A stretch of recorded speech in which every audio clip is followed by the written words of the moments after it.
Well, so many of you have been wondering where Mike has been for the last 3 weeks. And let me tell you, it wasn't because he's the best vacation plan ever. It was because he needed to take some time for surgery. What kind of surgery, you may be wondering? Well, Mike wanted to tell you himself, so he joins us from Dr. Mike's office. Hey, Alex, the Mikes are back together again. We've been spending a lot of time together, haven't we? We have, Big Mike. Yes, we have. So I think we should start with putting up a picture of Alex. Here she is in my hospital room. I've just come out of surgery, and it's the first thing I see. One of the first people I see is Alex and her smiling face. I would pick that wasn't too. bad. No. And then on the other side of the room, you see Jessica and Jill, my daughters, and my granddaughter Teddy sitting over there. So that was what. But what was the surgery about? Well, in May, I was diagnosed with prostate cancer. And how did this journey start? With a blood test? You know he loves to take my blood. So one of the things that we do frequently is check a blood test called a PSA. Right. That's a prostate-specific antigen blood test, and it's recommended for men many times over the age of 40, sometimes a little earlier, but we look at that measurement, and if it rises or if it is higher than a normal range, Which is what, 3? Here we use 4 as a cutoff. But the thing is, if it's 1 and then it goes to 2 and then it goes to 3. Well, mine jumped into the teens, and so the next step is you put me in touch with a urologist.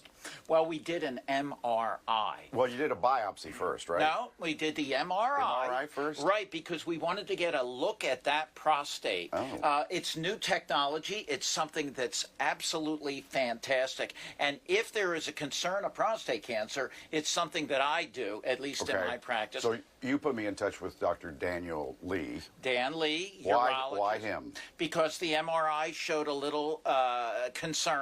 Yeah. And the PSA was rising, and we sent you to him so that he could then take the ball and run with it, if you will. And then he would give me options. What should we do about it? Because there was a little sliver of the cancer leaving the prostate area, he recommended surgery. I could have just done nothing, just look at it, or hit it with radiation for a couple of years. But I agreed with him. Let's get that sucker out of me. Well, one of the things that makes the decision for you easy is that you have a whole life ahead of you. You're vibrant, you're intact. And so it's a personal decision, and everyone has to decide individually whether they want to do something like radiation or, in your case, robotic prostatectomy. Yes, so Dr. Lee, fantastic, one of the best in the country. He's in the control of the robotics, and they went in through my abdomen and took that prostate out. And it's a good thing. Yeah. Because what we heard from Dr. Lee was that had we waited much longer, there's a good possibility it would have spread outside the prostate, and then you have metastatic prostate cancer. Yeah. So that was a win-win situation. So that's where I've been. I wasn't suspended. I wasn't fired. I didn't get into trouble. I wasn't on a long vacation.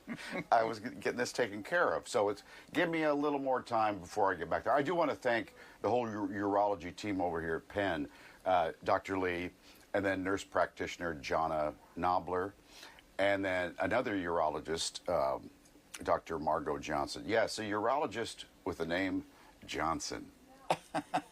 How do you beat that? Hey.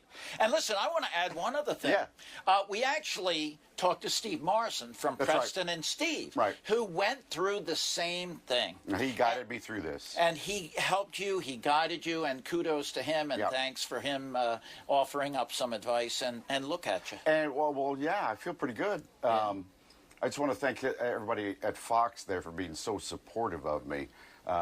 Alex was there with me through the whole thing. And thank you, Thomas, for covering for me, and Karen, and Greg, and Shayna, and everybody there at Fox. Thank you.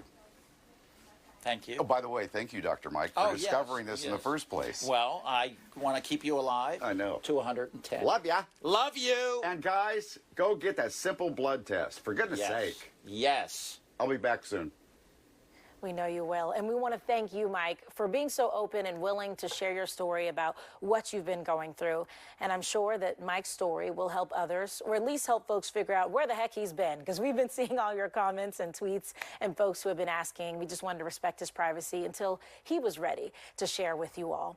But in all seriousness, about 1 in 8 men will be diagnosed with prostate cancer in their lifetime. So this affects so many.